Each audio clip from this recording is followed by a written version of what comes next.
Hi, everybody. Welcome to the NLL Lacrosse Talk on Spanglish World Network, seen on Zingo TV channel 250. Please remember to download the Zingo TV app at the respective app stores for iOS and Android devices. While you download, please make sure to rate and leave a comment. Both apps are absolutely free. Zingo TV is available on Google Chromecast, Amazon Fire, Fire TV sticks, Roku sticks, also available on all smart TVs 2016 and above. Now, on NLL Lacrosse Talk, allow me to introduce my guest this week. It's Bryce Tolmie. How are you, Bryce? Good. How are you doing? Thanks for having me on. Oh, it's my pleasure. Listen, the first question that we ask all guests on this show is, how did you get started in lacrosse? Yeah, well, it happened when I was like 3.5 years old. Basically, so my mom played lacrosse, and she played in Whitby. She also played with like a bunch of like the Whitby legends because she ended up playing for the guys team growing up and everything like that, like the Cockertons, the Peronis, like of the world, like end up growing up with them. So I ended up playing lacrosse with them. And then when I started, it was basically my parents put me in every sport imaginable and basically let me figure out which one I want to do. And I ended up, obviously winter was hockey because that's just how Canada works. Mm-hmm. And then basically the summer was like soccer, baseball, lacrosse, and basically went out to different sports. And I was like, couldn't do baseball. Soccer was just not my speed. And then lacrosse ended up really enjoying it. And I kind of stuck it with ever since. So when would you say you had like that aha moment that this is what I wanted to try and go forward in? Yeah, actually, so it was obviously my, in Whitby, it was like Type 3 team. I was tryouts. And Phil Wake was the coach, legendary coach in Whitby. He's always coached that, even though they coached the 3 team or the 2 team, all those guys eventually, ended up playing A-ball somewhere, really like dedicated. Like I can credit a lot of my stuff is from Phil Wake as a coach as well. And he said that one of the main reason he picked me is because even though I wasn't the greatest when I was younger, it wasn't like, I was just trying out for the first time. And he said, like, the reason it picked me because, like, apparently, like, obviously way younger than I remember. But he's like, the reason he told my mom he picked me was because, the whole time I was just smiling, like, no tomorrow. It looked like I just, like, loved being out there. It wasn't like I didn't like it being out there. It's just like I just wanted to be out there. So I kind of like, hearing that story is kind of like that's probably my aha moment where it's like I definitely want to stick with this. Well, they always say you can never measure the heart of a man. It's the truth, though, eh? Oh, yeah. So you spent 5 years with the Green Gales, through 59 games, 74 points, 54 playoff games, another 44 points. You were Rookie of the Year. Let's talk about the program. Let's talk about the coaches, and let's also talk about the legacy of that program. Yeah. So me being a Whitby lad, it was playing for Clarington was like. It was a weird experience, especially because growing up, I was 2 minutes away from I could throw a lacrosse stick, like a lacrosse ball, and hit Iroquois Park. So I was always at, Brooklyn games, senior A, senior B. I was at, Warrior games, junior A. And then, Clarington was our rival growing up. And then, my first year at a midget, ended up, making that Green Gales team. And that's really kind of like where it stuck out. Like, even though they're in Clarington, it really is like the Green Gales because how much history they have from all over, whether it's in Oshawa. Mm-hmm. I know they had, up north, they had a little history as well. They're kind of like, in places wherever they were, it's always historical and learning about, the players that come before me, like walking into that dressing room and above each stall is the team prior. Like it goes by 1 year, 1 year, 1 year. And just reading some of those names and just like realizing how much of a legacy that organization has and like how we were treated there is like next to none. It was like my first time ever experiencing that. And like, everyone from the top bottom from like where Doug Louie, Murr, Coach Brad at the time, and just even to the volunteers that ran the front, like everyone was in it. They all believed in it. And it was just awesome to see. Even to this day, there's still that loyalty is still there with all the volunteers traveling along with the team as well. It really is a wonder just to be along that and just to feel that energy. It's amazing. So playing, I imagine, would be just incredible. Oh yeah, it was incredible, and like I was fortunate to be around when Kenny was still there, Kenny Johnson, and and then Mike took over after his passing. But it's like incredible, like just like the history that he knew, and like him talking about the game. It was, everyone loved Kenny, like top down. He's like he was like legend in that area, Right. and just like from that then and there, I was like, I knew like this is a great organization, and this is one that really takes care of you and really believes it's not so much, oh yeah, we're gonna win games. It's like we're gonna treat you right. We're gonna develop you as people as well, not just lacrosse players. And that kind of like stuck with me. And I was fortunate enough to play 5 years there. And it's everyone talked about like it's only junior B, it's only junior B, but it's next level organization. And the players that we had through, like it's a whole different environment. And like talking about us compared to like other teams, it's like we're put on a pedestal. And like we definitely worked hard to maintain that. Yeah, everything that I've heard about the Gale organization and what I've experienced puts it in that same realm of an Orangeville, of a Peterborough, in that kind of idea, with that kind of camaraderie, and like you say, the pedestal idea, which is it's an incredible thing, especially for a young player who's trying to excel. Yeah, and like it was like we were playing all over Ontario, and there would be people coming to the games. They played for the Green Gales like at one point in time, and like they were, we were 2 hours away from home, while we were in like Halton Hills, we're in Orangeville, and got people coming out to the games, like just regular season games, just so they could see us with the legacy and everything like that. And then there was actually one of the guys on Long Island that actually like I was wearing Green Gill shirt, and he's like, yeah, like I actually went up to play with him for a summer. And I was like, like such a small world the lacrosse world is, and like shows like what it means, like Green Gills, like the logo, family honor, pride, tradition. Like it's a huge part of my life as well. Right. And I got a chance to experience that in Prague. The Gales logo is world renowned, not just Ontario renowned. It is world renowned.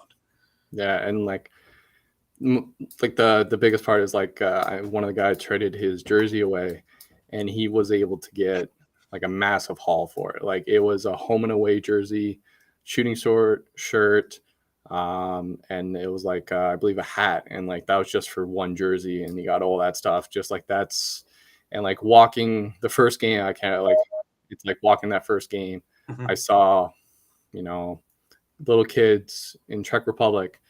As we came up, they saw like our jackets, wearing the Green Girl jackets, and they're like Gales, Gales, Gales, and like they just wanted everything to do with us. And like I understand from like North American side how much it meant, but like looking over there and like how much globally the logo means so much, and like kind of FHPT means, and it's incredible to see. Right.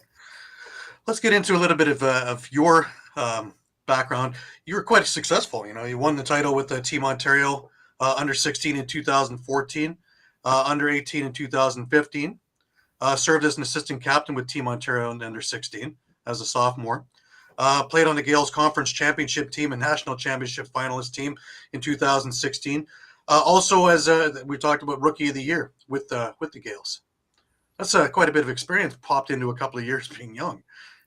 Yeah, and like and I'll even throw into like winning my midget year, winning field, and then winning Ontario Summer Games bronze, and like that whole 1 year was just like one thing right after another, and it was like it's pretty incredible. Like we weren't supposed to like do anything special in field, box. We were like we won bronze, but like it was like just an incredible year, and like we had guys from all over levels growing up, so like it wasn't the same team all the way up. We had guys that were playing for Phil that ended up making our team. Just like the development of that time and the coaches that we had during that time kind of helped us, even though they weren't like, they weren't always A-ball players that year. It showed that like the development worked, and we developed some solid A-ball players. Right. Now here's my question, because you, again, now you're going into high school, you're going into prep school, and you're doing a lot of field, which brings that question: field or box? Yeah. So it was actually funny. So I played pole up to, senior year of high school, Mhm. which I ended up playing attack at. So it was like a, big jump. Mhm. But I was always, I was always more defensive minded, even though like I liked pushing the ball in transition, everything like that. But I was more defensive side of the ball, and then field hits and just wide open space, and it just like my running game, I was able to do well in it. I Mhm. was fortunate to do well in the 2 years of prep schools that I had, the one in the senior year and then one in PG year, and it was it was awesome. Like, but I'll still have to say, box is still Mhm. I'm still a box guy through and through. Right. Um, if I if I pick one or the other the rest of my life, definitely box. Right.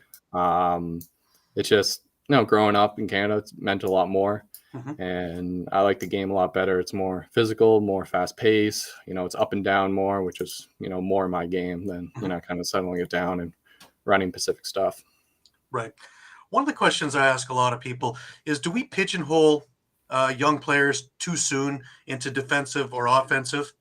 Some are late bloomers into an offensive category, and we might lose them if we put them in defense or vice versa. Do you think that it's too soon that we put a role on kids and don't let them develop? Actually, coming down to the States, I think the way we do it is actually like incredible to see, Hmm. because in box you got to play OD till Bantam. Like until Hmm. like I know in BC it's all the way up, but for us like midgets, the only time you can go OD, and I think that's the perfect level to kind of like to see those late bloomers and everything like that. Even though like my situation was a little different, it was more because it's more field, it's Hmm. more open space. I don't think I would be in the spot I was if up to Bantam I wasn't able to play offense. Go both ways, like because I know down here in field it's kind of like because there is no box, there is no short sticks all the way back and forth. It's Right. you grow up, you're either attack, midi, or pull, and that's just it's interesting to see, but definitely I feel like it kind of lacks some guys. So like if I was in that situation, I'd be a pull for the rest of my day, or the rest of Hmm. my life, and I wouldn't have the opportunity to play, probably play college lacrosse in that situation. Right. Now we'll talk a little bit about your high school and the prep school part. How was this instrumental in developing you towards NCAA? Also, your box game as well, just the skills. Yeah, like I always knew like I wanted to go down to the States. That was a goal. And like Hmm. obviously hockey, I played AAA, AA all the way up. But lacrosse was still my favorite sport, and I knew I wanted to go further than that. Hmm. Um, and prep school came along option, and I talked to my parents and like I wanted to do it, and it helped a lot. Like not so much lacrosse part, but like maturing and everything like that, because I was living on my own Hmm. for like first time in my life, and I was, senior year of high school. Right. Um, but like, I was there, our lefty attackman got hurt. I was kind of playing midfield. I ended up playing attack that whole year, Hmm. doing really well. And, it was more to the touches on offense kind of like helped me a lot. The way they do things down here is completely the way different up there. Right. You're practicing 5 days a week, and us like we worry about playing the games more than so much like the practices. Their practice are so much more nitpicky and like Hmm. specific things, and like for us it's just like box is a lot more. Yeah, I'd say a lot more heart goes into box, just Right. because like it's completely a grind from the start of the game to the end of the game. You could be the most skilled guy, but it doesn't mean you're going to do the most in the game. Field, it's like it's more skill, you know, Hmm. skill, agility. It's definitely different, but it definitely helped me going to prep school and kind of developing that. Right. Coach wise, who did you have as your coaches along the way? So growing up, I had Jeff Garland to start. Um, then I had Phil Wake, obviously that had Hmm. big impact. And then when I was a minor playing, major between major bantam, major midget, I had Rob Diamond. Hmm. It was just legendary coach in Whitby, that '97 group.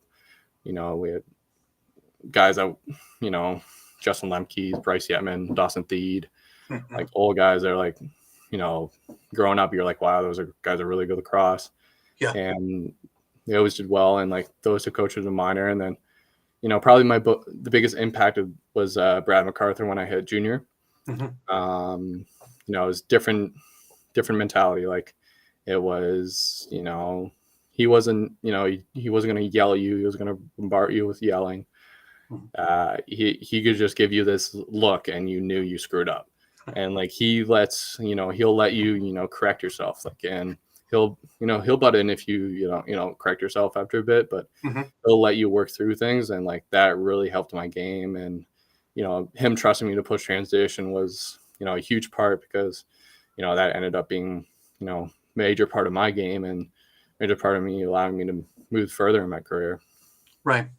Yeah, you had mentioned in one of your statements before that you thanked MacArthur and you thanked Tracy Koleski with your decision to go to Hofstra. Yeah, TK was, I wasn't really much field going into things, and Volve came around, and I wanted to play, and then having TK as a coach is next level, like especially in field, like the little intricate part of the game, like that he knows in that field aspect is just like he definitely helped me develop my field game.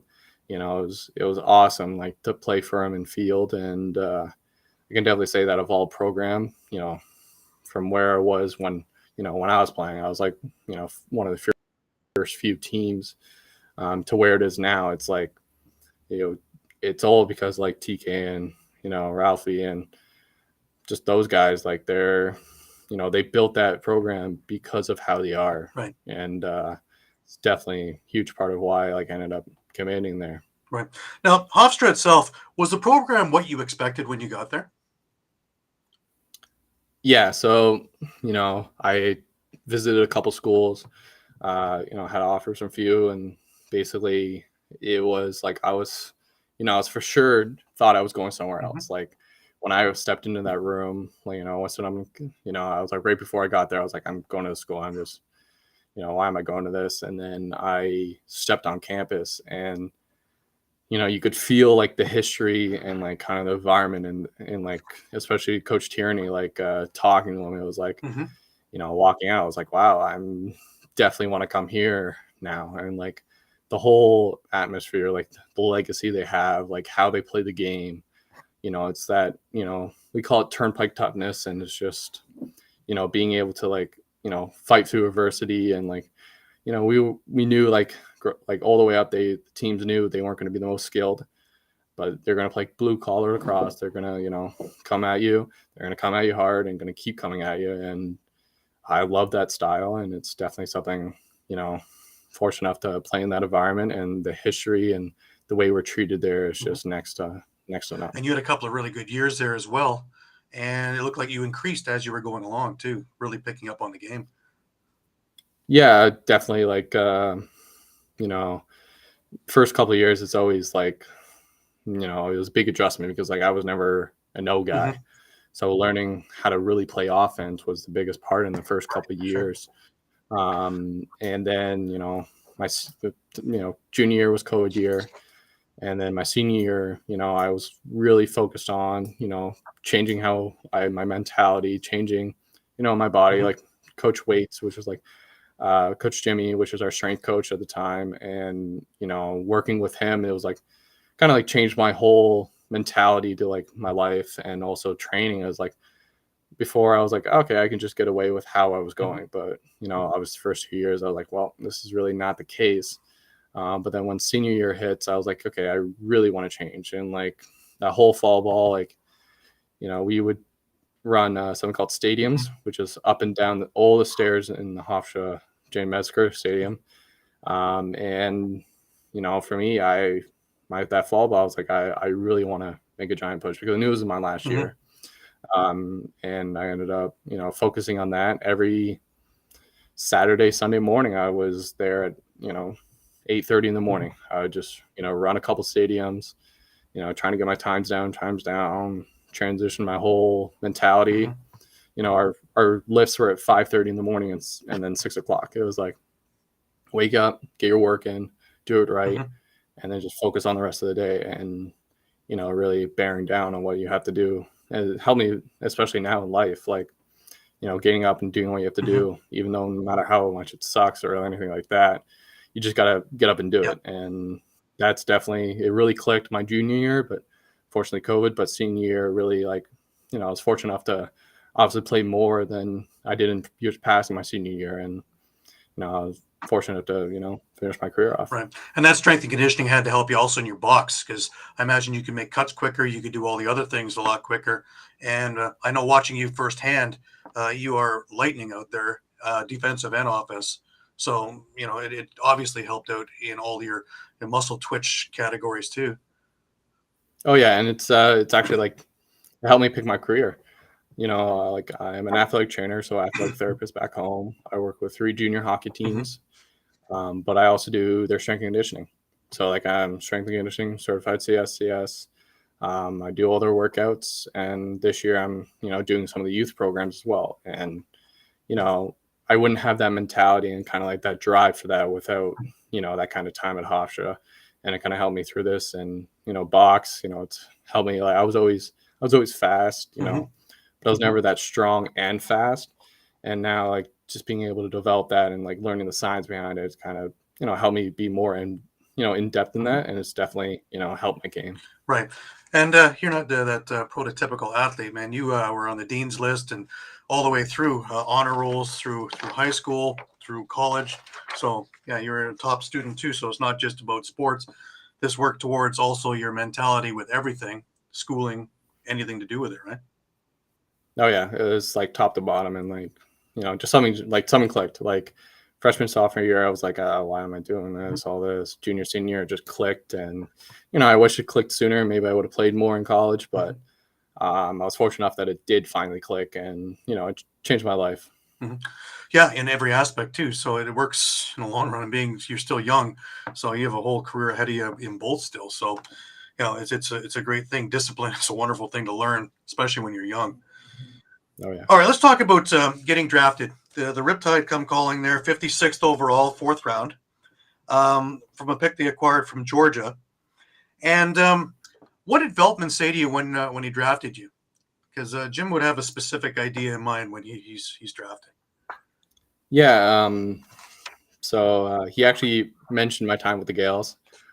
He because his son Chris played for the Ironheads, and he would actually be at a lot of our games just because we playing Ironheads, and apparently he like talked to Doug, and he was like, I'm gonna eventually draft this kid, and he told me that story, and I told him that like how it's gonna be an honor playing for a legend like him, and I was fortunate enough to like childhood dream, right? I never thought I'd be able to get even get in there, like even like I played 6 games, but just getting in there was like a giant dream for me, and I'm fortunate enough to like have that opportunity and that experience in my life. Right. All right, let's get into that a little bit. You go into training camp, you've heard about it, you've talked to people about it, now you're there. What was the experience? It's not easy. Like it's so I was coming off kind of hand surgery on my hand. I broke it in October senior year, and I played all the way through it.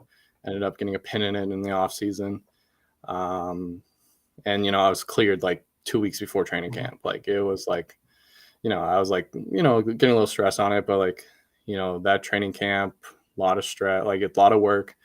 It's not something you can just go into and think it's going to work. It's like I made sure I got my running in, everything like that, and like it's gruesome. Like, and it's not something where it's like laddie qualities. Like you gotta get to work, and it's not easy. There's a lot of guys that come in, a lot of guys leave, a lot of guys come in again. It just it's nonstop till that first day where you just got to keep working and keep putting your head down and just grinding through. Right. Now you were in there with Jeff Teat and a few other guys. I've known Jeff since he was a kid through the Brampton organization, and watched him as he's flourished into what he is now. He always had that sixth sense. What was it like to try and play with him, and with a few of the other guys on the field too, O'Connor and a few others? Unfortunately, playing defense, it was very tough with Yeah, I guess so. Yeah. I played I got called up a few times to the Warriors, and I actually had a guard tee when I was there, and it was, even in that level, it was extremely hard.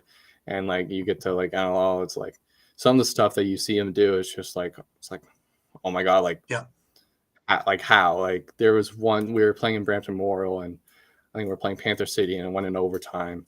And this was preseason, and the shot that he made, we were all just like all our mouths dropped. Like we weren't even celebrating. We're just like, how? Like this kid's unbelievable, and it's just his sense for the game, and like he's not the biggest guy, but he's gonna make you miss. He's slippery, and it's just his lacrosse sense for the game that's like puts him at that level of like one of the best in the world, if not the best. Mm-hmm. And just seeing how he approaches everything, like he wants it so bad, and just watching him play, it's just like this kid's unbelievable.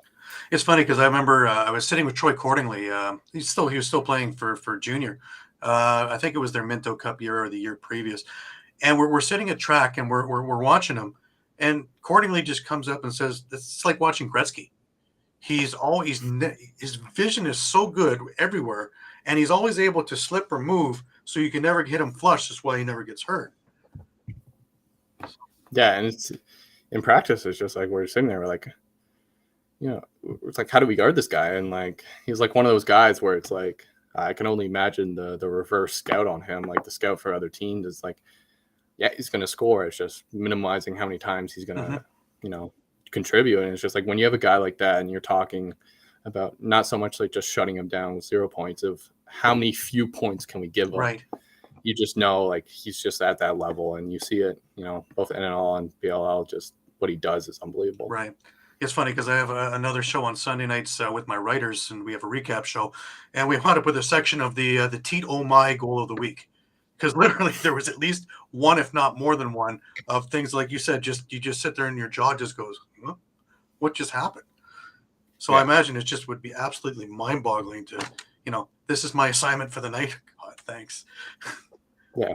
But then again, if you're practicing with them, and if this is what you're guarding, come the game, that's a step down. So it makes things a little bit easier. But anyway, so you make the team, and you say you played 6 games.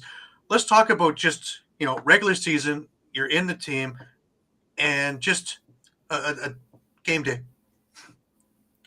So it was kind of surreal. My opening night was it was a home game at the Coliseum, and the Coliseums are right across the street from Hofstra. Uh-huh. And when I mean right across the street, it's like our campus is here, it's connected, and it's right there. So when I was still there, I went to a couple of Ripkei games the year before before COVID, just because I was right there and I knew a few guys on the team. And then you saw hockey games in there, but that whole environment, that arena, and just it's incredible. People from Hofstra came, my coaches came, some of my teammates, old teammates came. Fortunate to have my mom come down. It was just incredible experience. To be opening draw too, right, was being able to get that loose balls, and it was just surreal. It's the whole this is my childhood dream, right, just under front of me, and I was just fortunate enough to soak it all in. And it's all the history of that building as well. So history in that building, and just the whole experience is just it was incredible. Just living a dream, and fortunate enough to be in that situation, and then even playing even once was just incredible for me. Now we got to talking at the airport, and you were playing on Laxney with a friend of mine, Mike Cooper's team, with the Rochester Bats. How did you get involved with them? It was actually kind of by fluke. There's a local guy, Goldie, who ended up Goldberg. He played a bit for the Bats too, and I always heard about the Bats just because Peroni played, Jeff Fernandez played with them. But I was always away, and I wasn't, I not in my thought of my mind of playing in the tournament, something like that. And then I played, played when when I went down after NLL. That regular season, they had a couple tournaments. So when their season was still going, I ended up playing a couple games for the Bats, and then got invited to Lax 9. I was like, yeah, this is, the team that we had was incredible. Just loaded roster, and seeing a lot of how those guys like Eric Turner, Wild, it was Tyson Bell. It was like seeing how those guys work, just like, shows that level, and it really helped me want to do better. And looking at them, watching them, it was like, I got plenty to learn in that. And the Bats fortunate enough to give me the opportunity. And Cooper's a great guy. He's a beauty. It was just fortunate timing. Right. Let's talk a little bit about that tournament itself. It's a prestigious award to win. So let's just talk about some of the teams and some of the people that are associated with that. Yeah, Tyson Bell, Tyler Brown, like, you hear about the Thompsons always putting a team in and winning that tournament. Mm-hmm. And like, you hear all the people that like, you look at the trophy afterwards and just seeing the teams that are on it and just thinking about, all right, I know who was on that team. Even though it's like, people don't hear about it comparatively to others. Mm-hmm. It's just a massive tournament. Like there's so many teams. Yeah. It was an incredible experience, and just, it's definitely like, it's a different style because it's, you got people of all over, all different styles, and it just kind of came together, and it's just incredible experience. And the tournament's just, lacrosse heaven, basically. Right. The couple of years that I'd gone to see it, it was in Onondaga, and going to where the where all the history was, to go to those arenas was just amazing. I spent more time looking at the trophy cases and looking at the walls in these places, almost more than I spent time watching the games, because there's just so much everywhere to talk about the history and the prestige of everything. And of course, there was also the Stick Festival at the same time. And of course, we lost Alfie today.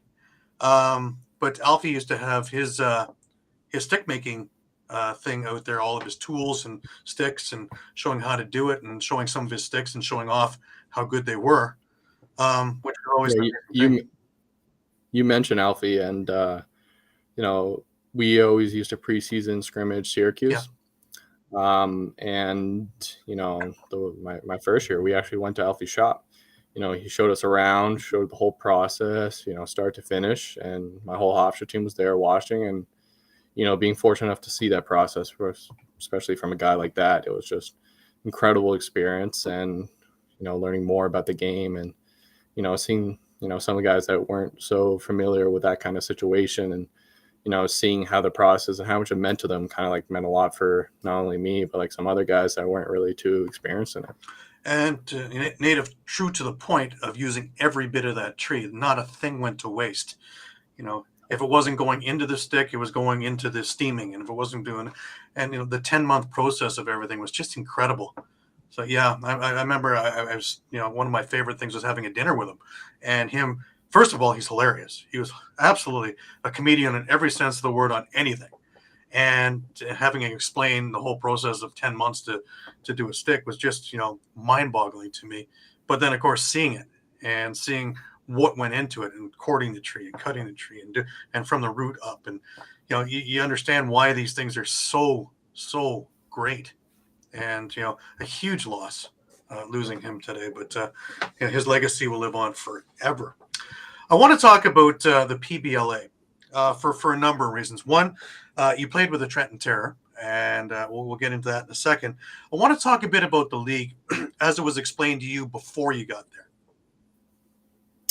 Yeah, Luke Wiles was the coach of Trenton, and of course MacArthur knew him. So, I connected with him, and just talking with him, the style of lacrosse that they wanted to do was definitely intriguing, especially for me, like the way I play. They wanted to play and make sure everyone played up, down, off. Right. It wasn't like the style where you 5 on, 5 off. It was, you got to go up, down. And that's kind of the style. I was like, made me intrigued, even though like majority of American based, he's still fortunate enough to have some, Canadian influence, but, that's how it kind of broke down, and like they're trying to just build it as like, smaller markets and kind of build it up from there. Right. And just kind of grow that style of game that's more, more favorable to like American style. And trying to get more Americans involved in the game and kind of grow box lacrosse that way. Right. I was lucky enough to be a friend of Kevin Forrester, and since he was the referee in chief, he explained a few things to me about some of the different rules. The penalty to a penalty shot, was it twice a game or something. You couldn't jump off the bench. You had to go in the doors, or it was a penalty. A lot of that stuff was, Canadian mindset was like, huh? How was that to play and get used to? Yeah, it was definitely a little bit of adjustment. The first game was like, we obviously scrimmaged it and stuff like that, but like getting into like that level of, game and like, putting it in there is like, you had to go in the same door. You had to go out the same door. It was always, cycling through. And it was like, you try and get the, you'd be able to get the 10 feet advantage, but really like it'd only be going one way because that's just how the rules were. Right. And the penalty shot was actually extremely interesting. Mhm. Like, it was all strategy at that point. It was like, okay, do we want like a full penalty now, or do we want to slow down the clock, or do we want a goal, and do we want to give it a shot? And like, it was incredible. Right. I love that idea, actually. I thought that was really an ingenious idea because, like you say, the strategy of when to use it. And of course, you couldn't use it in overtime. So to not waste it was paramount, I guess. What went right with the league and what went wrong with the league in your eyes? One went right. It was the style. I'm trying to get over my purple camera, but Yeah. As long as I can see and hear you, I think we're okay. Yeah, the style was just incredible. Like the kind of like they wanted to bring back the old time, like how you grew up and doing everything, and that's something like I was intrigued by, and it was just like my transition game was like perfect for it. It was a cool experience. Definitely a different style of game. Obviously, like it had its faults at some points, and obviously, at times it was great. Like the level of play was never like the issue. Like the style, guys worked extremely hard to like better themselves and better the game, and like there was a lot of close games, back and forth play, and it was just like it was definitely different styles, more fast paced, and how other leagues are now. But obviously, there's had its faults, but it was a cool experience, and the style definitely something to talk about. Right. Attendance wise, like I know there's some trouble with attendance, but overall, was it a good reception from the people who were there? From the people there, yeah, that like we were in Trenton, so like we had actually Wings fans actually come. A few Wings fans came to our games, and Sure. They liked it because it was faster. Guys I saw, it was always fast. But some places had great fans. Maybe marketing was the one thing that kind of like the drawback. It wasn't marketed the way it could have been. Sure. But definitely something that ended up working style wise, and then people loved it. That when they went to it, it's just getting the word out and kind of showing that was kind of the major issue. Right. All right. Let's move on to Prague. The Green Gaels go into Prague, and again, a storied franchise going into Prague. Oh, I got you back. Yep. Storied franchise going into Prague. Let's talk about the trip itself, and then the tournament itself. First of all, the trip, it was an interesting trip that we had going out there because of all the delays and all the other things. It was a good bonding for a young team. You as being one of the elder statesmen, you took on a role of really kind of keeping this glue together on this team. Yeah, definitely. It was my first time going, but obviously, like I knew like guys that were bringing, like I was the third oldest guy on the team, and there's only been one other guy that ended up going before, and he's been going since 14 years ago, and it's definitely like me and Brager definitely kind of took that role and trying to keep the guys together, and focusing on like what the logo meant, because there was some guys that played for it, but then there were also guys that didn't. So really showing what the logo was and what it meant to do everything was kind of our goal. Right. And to say you being who you are, is being a leader on and off the floor, and you took that with relish. You were able to be the center without having to be the frontal person and everything. Yeah, I mean, it's just kind of like something that naturally that comes, and like being able to like help any guys out, and like, some guys are still playing, they're going back to play summer ball, Mm-hmm. and being able to, help their game that way, and, little intricacies of the game that, that helped me that been passed on from other guys, Right. and like learning that, and like just, lacrosse is, you just Mm-hmm. help out, and you kind of pass things down, and you kind of like, next generation is about like helping any guys that ask questions, or like stuff that like I found that worked, over my years, and stuff that didn't, kind of helping them kind of critique things, and like, everything's always a learning experience, no matter what level you're at. Sure. The games themselves, how did you find them, and how did you find the talent in Europe? Games were quick. Yeah. So obviously the time was, much shorter Yeah. than any of the games that we play back home. But it's definitely a different style in Europe. I was fortunate enough to, we ended up, Blacks and I, we ended up playing Team Israel in the finals, like Tel Aviv in the finals. And some of those guys were guys that were there. Right. And it's a different style. They work so hard, like nonstop.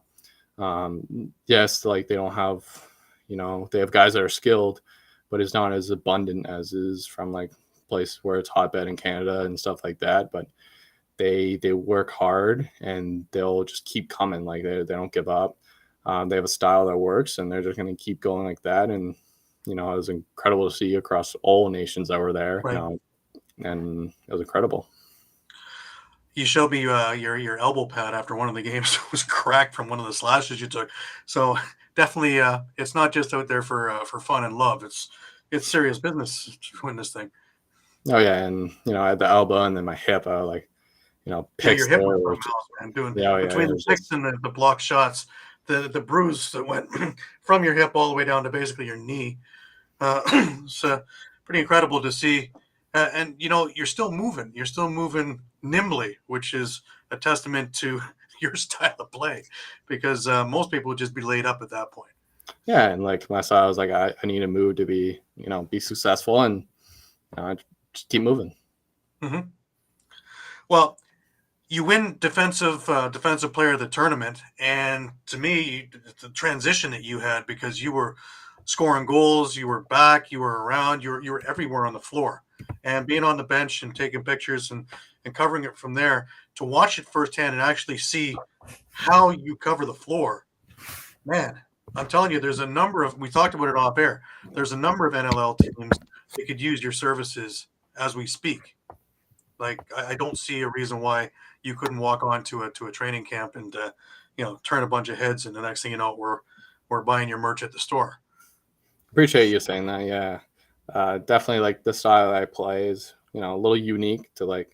It's not so much a straight O, straight D. Like it's definitely more defensive minded, but I like to push the ball, and that's where I was successful. And in junior and then Prague.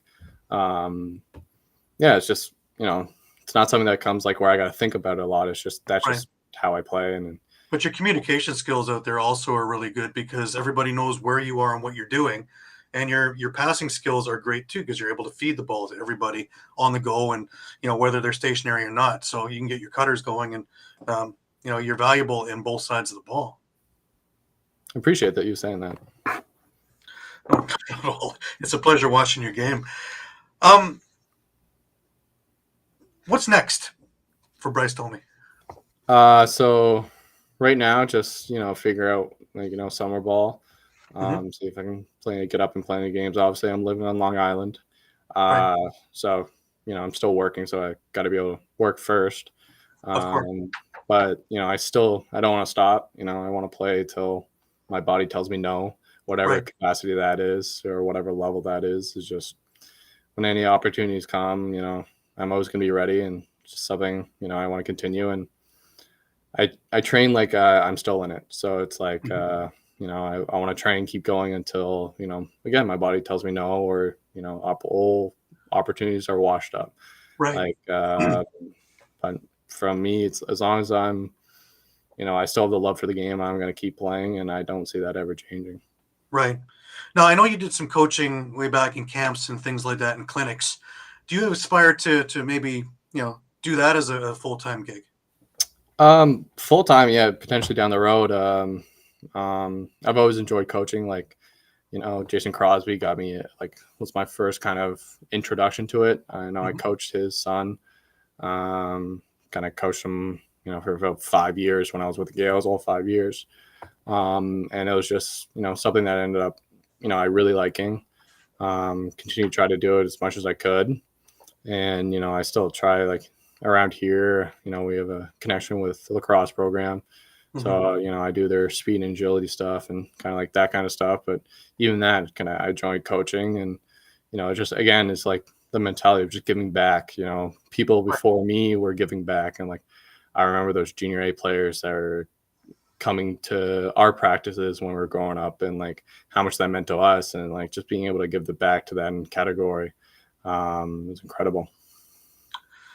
Okay. So when I have a lot of the legends and the GMs and coaches and guys like that on there, I like to talk a bit about the state of the game and you being in it at that level.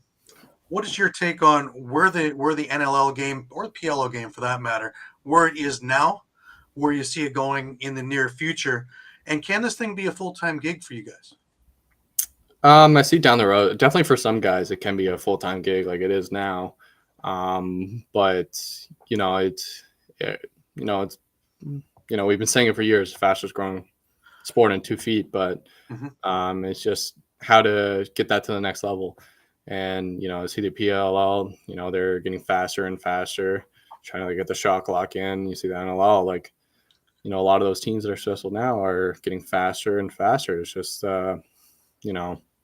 obviously that's not going to change. And that's kind of where I see it going. It's just, the skills getting up there. Every guy can do something. It's not like you have guys on the back end that can't handle the ball anymore. It's just guys, old guys are skilled up and down the roster. And there's guys that, you're like, holy crap. And next thing you know, they're unbelievable. And it's just, that there's just so much skill now that it's just getting that skill to showcase is really, the importance I feel like in getting that next step for us. And of course, the TV contract never hurts either. The idea of the game of the week, do you think it can be bolstered more so? Me personally, I think around the league to showcase more of the other teams rather than just the big markets, I think would be a big thing towards and marketing. Especially the smaller markets.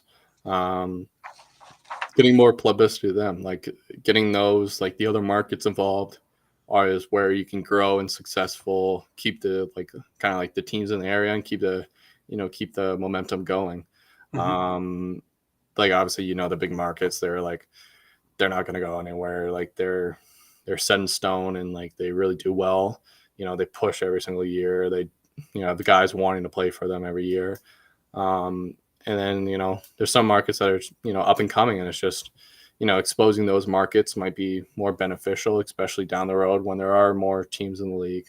Kind of as we grow, seeing that, you saw what happened in Vegas, the first, their fans were incredible. And the show, the outdoor game with them in San Diego was incredible to watch, and stuff like that to kind of get more intrigued in the game is kind of what's the next step, and keeping those markets up and coming, especially every team has unbelievably skill and unbelievable players, so it's never a skill thing. Yeah, most definitely. And I think as they start going with more expansion, because the thing that stood out to me, especially last year's training camps, you had some teams that had 40 guys, probably 30 to 35 of which were NLL bona fide players. So the league could take another team or two. But Brett Fruit was talking about making sure of the stability of the teams, which, I kind of like too, because it shows how careful the league is. Yeah, you got to make sure the teams are there to stay, and skill's never going to be an issue. It's just making sure that we're able to market properly and do things right rather than quickly. Right. I really want to thank you. This hour went by just like this. You're going back to Prague, you were saying? Yeah, so as long as it all works out, and Doug gave me the opportunity to come back, and as long as it works out, I'll definitely be back. Awesome. Me as well. I can't wait to cover you guys again. Again, I want to thank you for taking your time with us. It's been an absolute honor and a pleasure. Yeah, thanks for having us. Sorry about my camera midway through, but That's all good. It's all good. It's like I say, as long as we can see and hear you, we're doing just fine. Yep. Just remember that this show can also be heard on Spanglish World Radio Network. Please check out SpanglishWorld.ca for all the news and programming. Spanglish Sports World. Watch it, hear it, read it, download it, and live it. Goodbye, everybody. Have a good week. We'll see you again next Thursday at 4 p.m. Until then.